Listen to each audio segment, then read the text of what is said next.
ओम शांती. आज 20/8/2026 सद्गुरुवारचे महावाक्य. आज बाबांनी खऱ्या खऱ्या साध्वी बाबांच्या मुलांना म्हटलेलं आहे.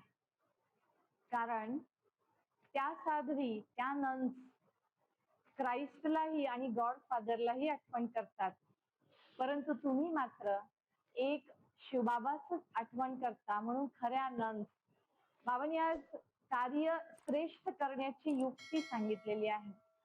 त्याचबरोबर आज बाबांनी वास्तविक सत्य आत्म्याचं आणि परमात्म्याचं काय आहे हे स्पष्ट केलेलं आहे.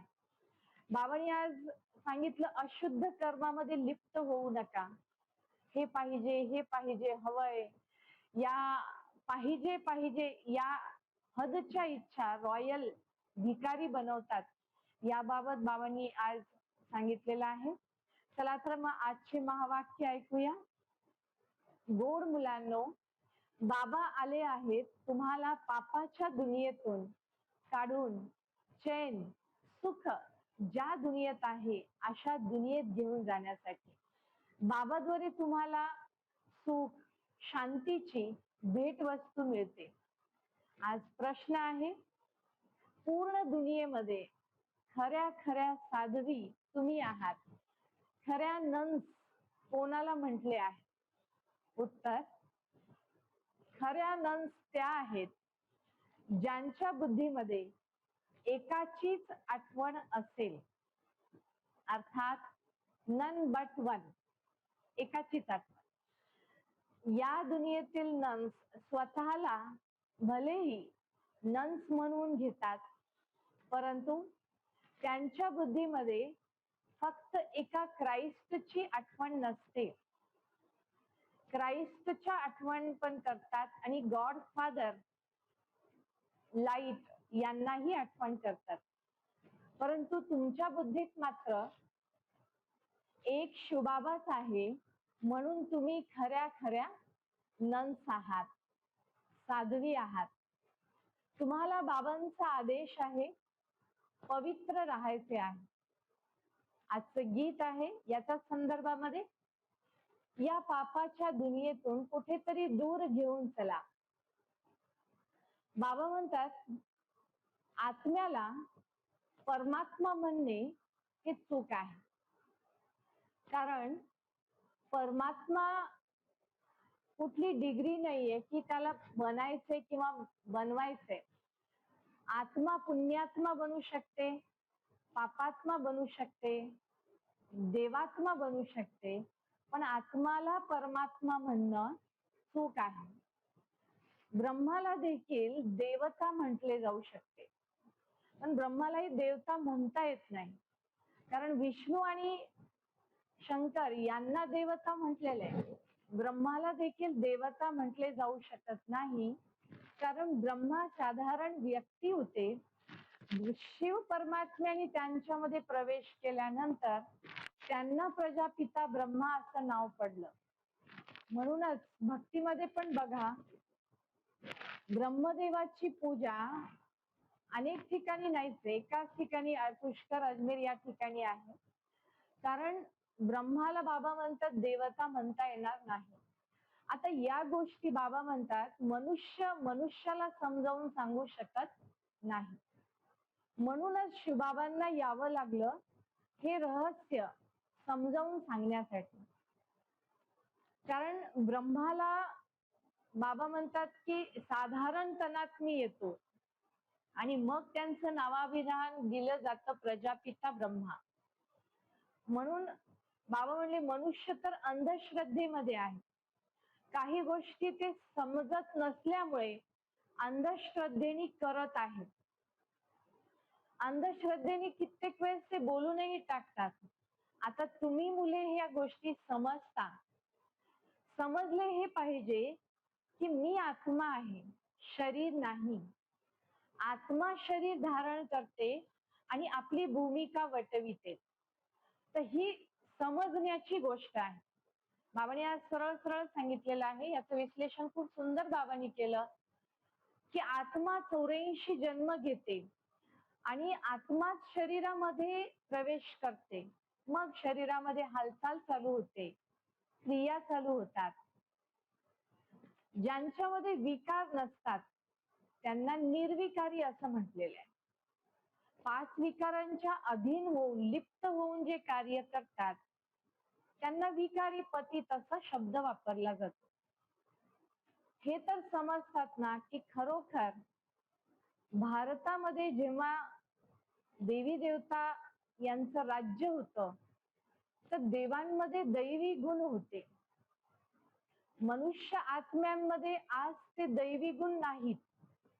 म्हणून आजच्या मनुष्याला पावन श्रेष्ठ असं म्हणता येणार नाही.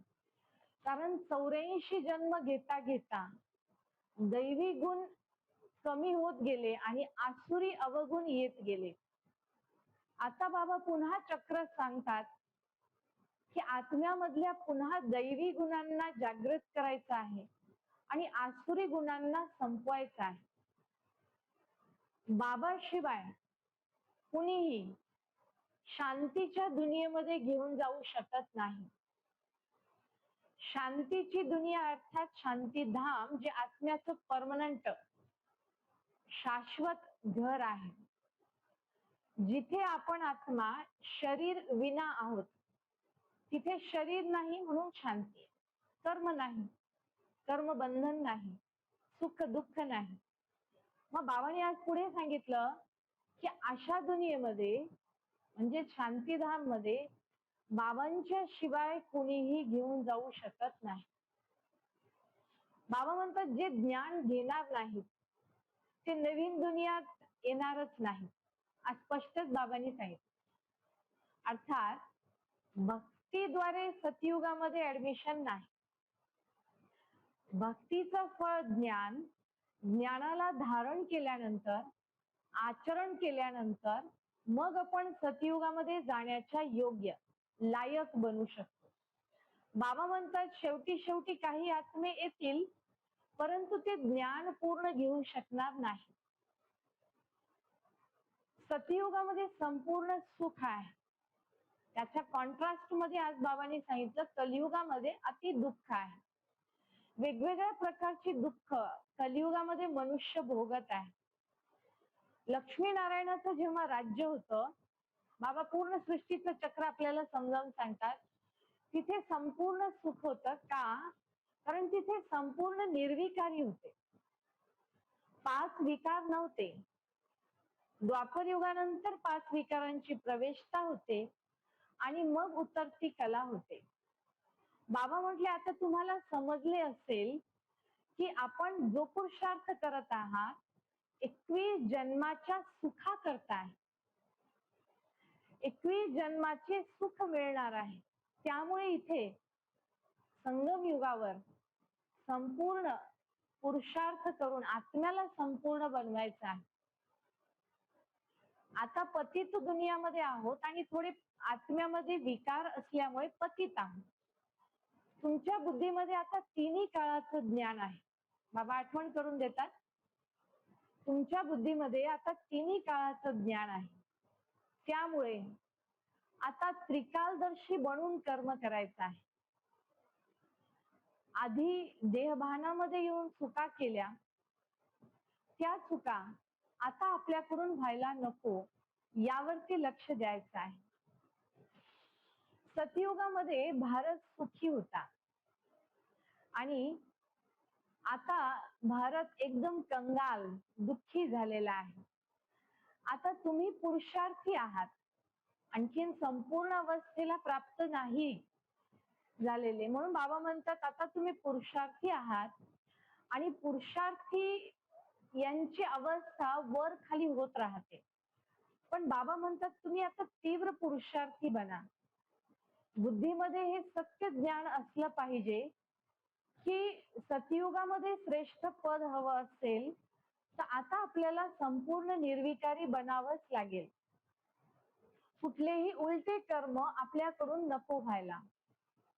बाबांनी आज सांगितलं तुम्ही खऱ्या खऱ्या नंस साध्वी आहात, कारण तुम्ही एकालाच आठवण करता. त्या साध्वी क्राइस्टलाही आठवण करतात आणि निराकारलाही आठवण करतात, पण तुम्ही एकालाच आठवण करता. म्हणून बाबा सांगतात, तुम्हाला मी जुन्या दुनियेतून नवीन दुनियेसाठी घेऊन जाण्यासाठी आलेलो आहे. या पापाच्या दुनियेतून पुण्याच्या दुनियेत आता जायचं आहे, तर पुरुषार्थ करा. बाबा एकच पुरुषार्थ सांगतात, रोजचा अभ्यास, मुरली आणि आठवण, बाबांची आठवण, या गोष्टीवरती लक्ष द्यायचं आहे. म्हणून बाबांनी शेवटी सांगितलं, अच्छा, खूप खूप दिवसापासून दूर झालेल्या पुन्हा येऊन भेटलेल्या मुलांप्रती, गोड गोड मुलांप्रती, मातपिता बापदादांची सुमधुर आठवण, सुप्रभात आणि नमस्ते. आत्मिक पित्याची आत्मिक मुलांना नमस्ते. आपणही म्हणायचे, आत्मिक मुलांची आत्मिक पित्यास नमस्ते नमस्ते. आजचा धारणेसाठी प्रथम पॉइंट आहे, आता अशुद्ध कार्याचा त्याग करून शुद्ध कामना बाळगायच्या आहेत. सर्वात शुद्ध कामना आहे पवित्र बनून पवित्र दुनियेमध्ये जायचे आहे. मालक बनायचे आहे. कोणतीही चूक करायची नाही आणि जर चूक झाली तर लपवून स्वतःला फसवायचे नाही.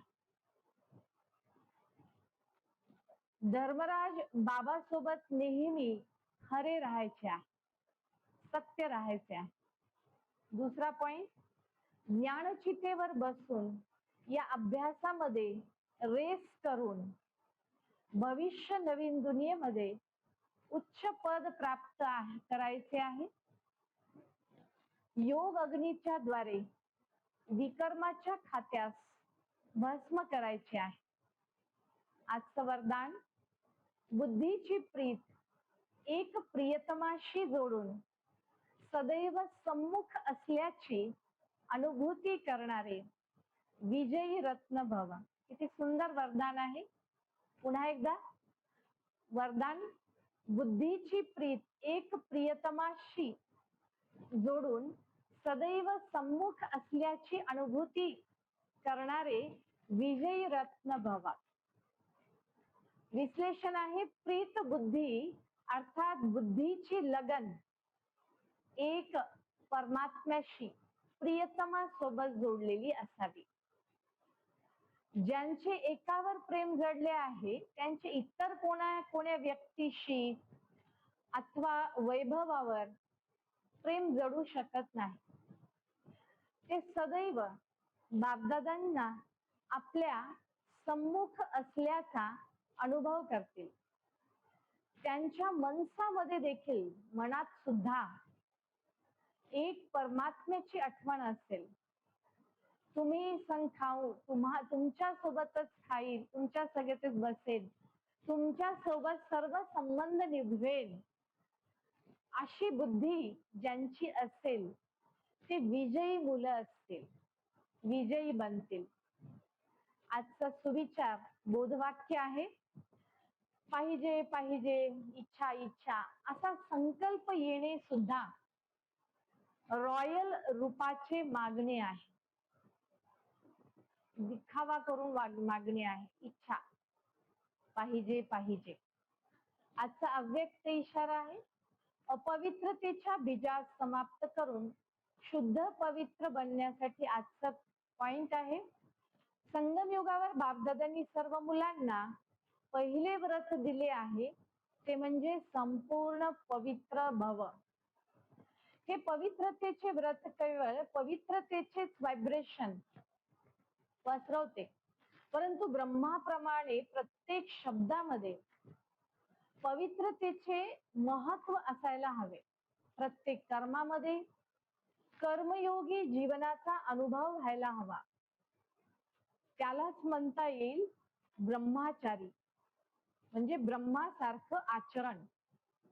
ब्रह्मचर्य संपूर्ण पवित्रता कशाला म्हणता येईल? ब्रह्मासारखं आचरण. बोल, कर्म आणि विचार यामध्ये ब्रह्मा बाबांसोबत आपल्याला स्वतःची तुलनात्मक टॅली करायचं आहे, ज्याद्वारे आपल्याला आपली संपूर्ण पवित्रतेचं पर्सेंटेज कळू शकेल. आता आज सर्व पूर्ण मुरलीमध्ये या गोष्टीचं विस्तृत विश्लेषण बाबांनी केलेलं आहे. तर आजच्या महावाक्यांमधून आपल्याला दिवसभर एक पॉइंट लक्षात ठेवायचा आहे. सत्य परमात्म्याशी काहीही गोष्ट लपवायची नाही, चूक करायची नाही, विकर्म होऊ नये यावरती पूर्ण लक्ष ठेवायचं आहे. आणि खऱ्या नन बट वन, एकाशिवाय कुणालाही मला आठवण करायचं नाही, संपूर्ण शुद्ध पवित्र बनायचं आहे, हा दृढ संकल्प करायचा आहे. ओम शांती.